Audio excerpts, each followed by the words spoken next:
Hello everyone and welcome to our podcast where we were discussing the Erasmus Plus Youth Exchange project Silence of Human Rights in the Echoes of War. My name is Pavel Vitek and I will be presenting our podcast that was created following the exchange. Today we're joined by three of our participants, namely Alina from Armenia, Oksana from Ukraine and Anya from Serbia. So, together, we'll be asking them a few questions to hear about what they learned during the project and how beneficial it has been for their daily lives. So, let us start with the first question. Do you think that the project helped you to change your worldview a bit and how you perceive human rights? So honestly, yes. Profoundly. In a way, I'm still unpacking even now. This project, for me, became a unique stage, personally, to sit face to face with stories of human rights violations and traumatic war experiences from so many different corners of the world, like Czechia, Serbia, Ukraine, Georgia. And that was also an interesting moment to reflect on the Armenian experience that we were facing. There was so much to listen to and so much to learn that when I reflect on it now, what stays with me isn't a single story, it's the feeling actually. The feeling of sitting in a room with people who carried very different histories and realizing that grief and injustice don't need translation. I remember specific stories, specific presentations that we were given, and I remember myself also thinking this could have been someone from my own family telling all this, and it's not just a story that will fade during the years. It's deeper than that. It brings more than that. And we have something to learn from these stories. What made the learning really sink in, not just intellectually, somehow deeper, was how we were pushed to test our understanding through simulations and role-play activities. Suddenly you're not just hearing about the violation cases or different injustice cases. You appear in a situation, you find yourself in a situation where you need to take a decision and make a choice with no good options, and realizing it's really not easy to find the best solution for the moment, and it's so easy to misjudge the situation until you have to live it, even just pretending. So to sum up, I would say, my worldview shifted quietly but permanently. My worldview has changed to some measure because this project allowed me to look more deeply at human rights issues and, importantly, to see them from the perspectives of people from different countries. As a Ukrainian, I am familiar with the human rights challenges caused by war in my own country, but I realize that many other people have also experienced similar challenges, some recently, others in the past. Participants shared personal and family stories about war, and although these experiences were different, they often had something in common. War creates a strong sense of insecurity and instability. So war is one of the biggest obstacles to progress and protecting human rights. I see human rights as something simple and at the same time complex. They are simple because they are based on a fundamental principle. Every person has the right to live with dignity, in safety and freedom, simply because they are human. At the same time, protecting these rights in real life is a complex task, particularly in conflict situations where the rights and interest of different individuals and groups may come into conflict.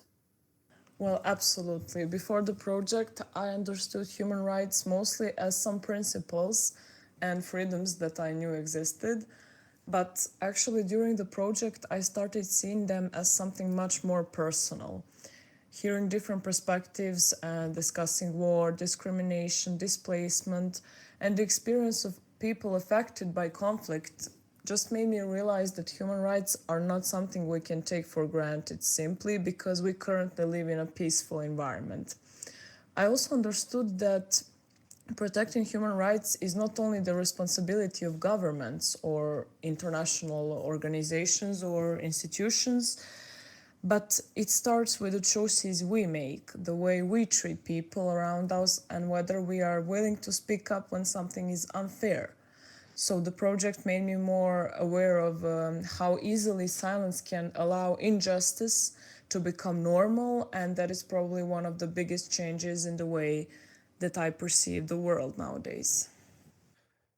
Thank you very much for your answers. I really appreciate all of your contributions. Actually, there are two more things I would like to ask. One of them is the following question. Tell me, is there any kind of skill, information, or competence you feel you improved and nowadays use in your daily life more frequently? So yeah, definitely. And the first skill I would like to mention is communication. And when I talk about communication here, I don't mean just speaking clearly, but communicating fuller sense, like knowing when to ask a question versus when to simply hold space, like choosing words, being sensitive when the topic is sensitive, reading the room before deciding how to phrase something, having people from different backgrounds, I mean, from different countries and histories, like Ukraine, Georgia, Czechia, Serbia, and Armenia, all carrying different histories, taught me how you say something that can matter just as much as what you're saying. I use that constantly now, and I'm paying more attention to this now, whether I'm in a work meeting or just having a difficult conversation with someone close to me. So yeah, I would say this was an interesting experience for this.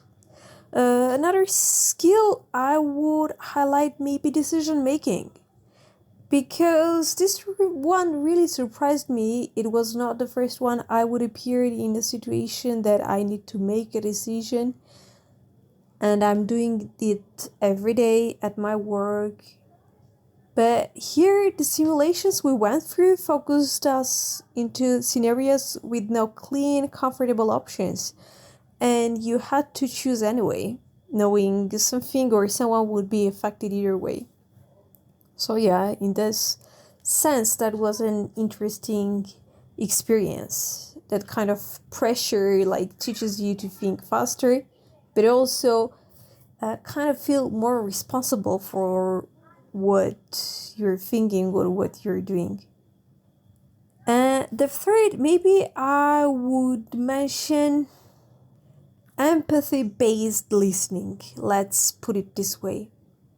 Because I used to think that I listened, I was a good listener. But when I am reflecting myself sometimes, and also with the help of this project, I am currently paying more attention to listening, not only the words but also the emotions people is trying to communicate, to sit with someone's story without rushing to help or to fix or to comment. or compare it to my own. So yeah, this project gave me also the space for this.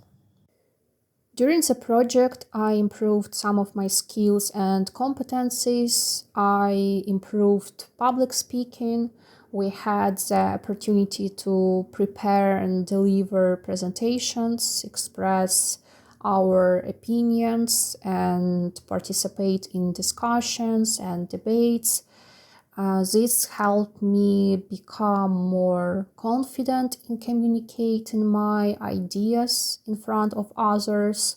I became more open-minded and flexible in communication.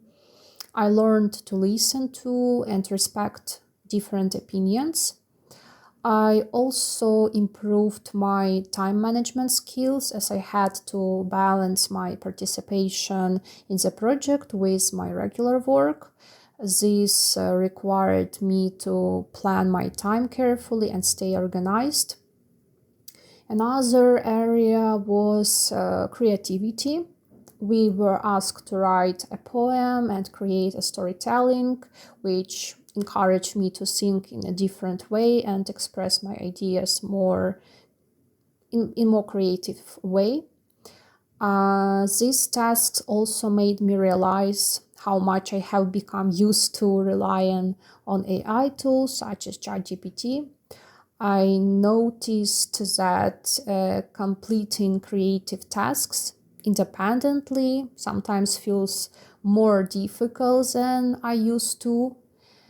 And after the project, I decided to use AI less for some tasks and challenge myself to think, write, and create something independently.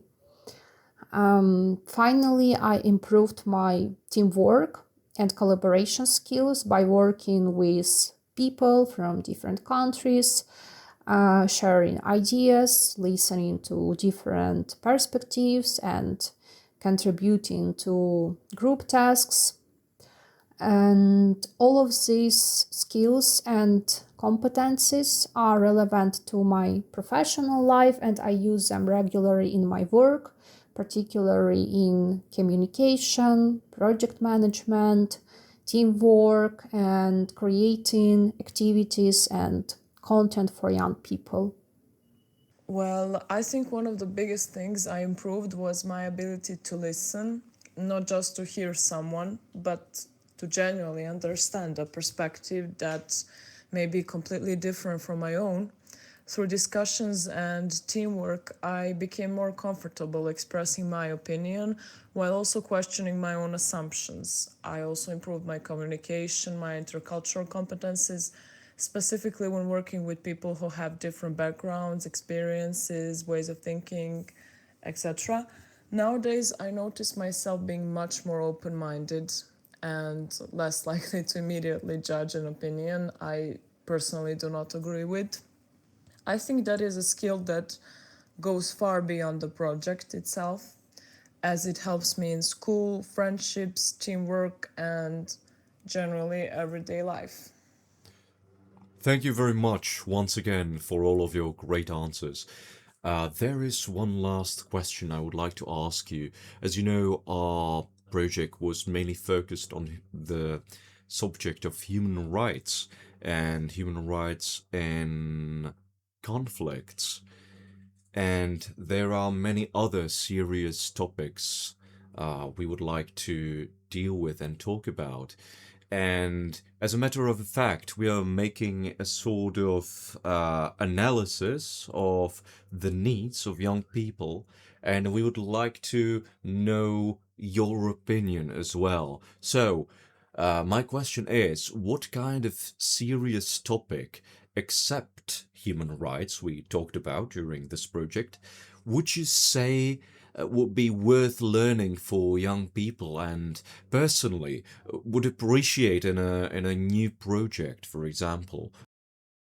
So I would say the intersection of artificial intelligence and human rights would be particularly interesting for me.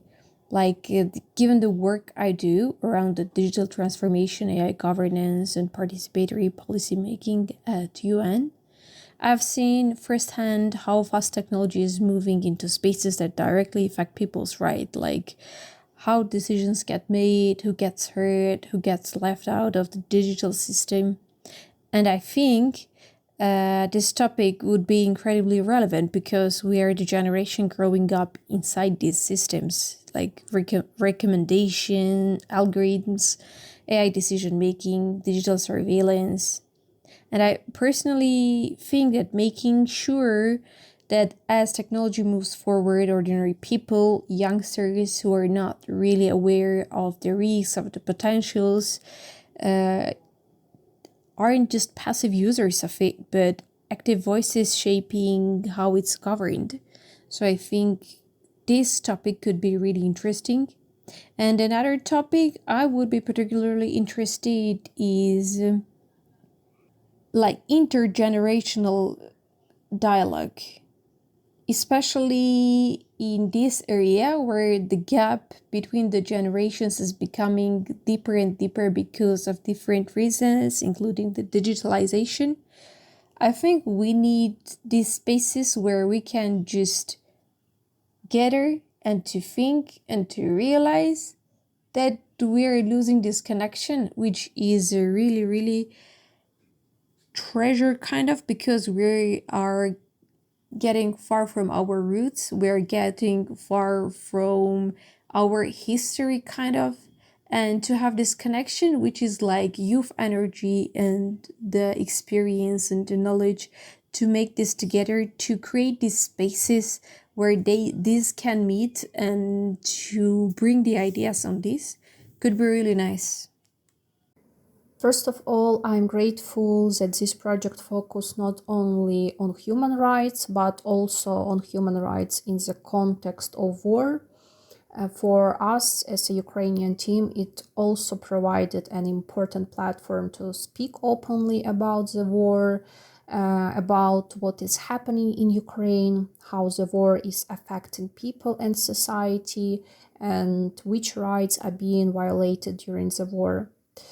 I would like to see more youth projects dedicated to exploring the long-term impact of war, not just its immediate effects, but also how it affects people's psychological well-being, future generations, interpersonal relationships, and society as a whole, both during and after the war. Another issue which, in my view, deserves attention is youth loneliness and social isolation.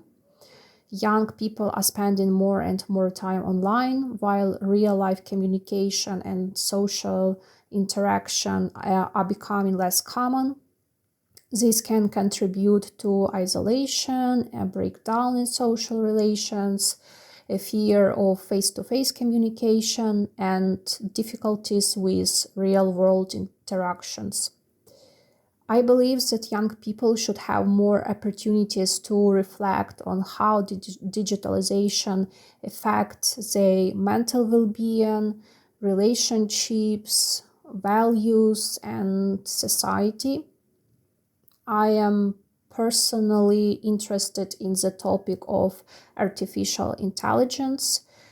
For me, this is not only a technological question, let's say, but also a social and human one.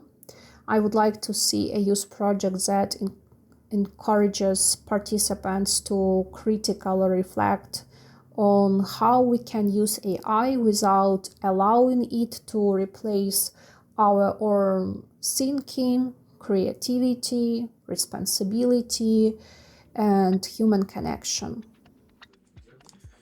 Thank you so much to our guests. That was incredibly valuable insight, and it really gives us great direction for our upcoming NGO activities. I'd like to extend a heartfelt thanks once again to Alina from Armenia, Oksana from Ukraine, and Anya from Serbia for their contributions. I truly hope you enjoyed the project and that its positive impact stays with you, and that you continue participating in European mobility projects. Thank you very much. to our listeners, thank you for tuning in. I hope you learned something new today, and I look forward to connecting with you again next time.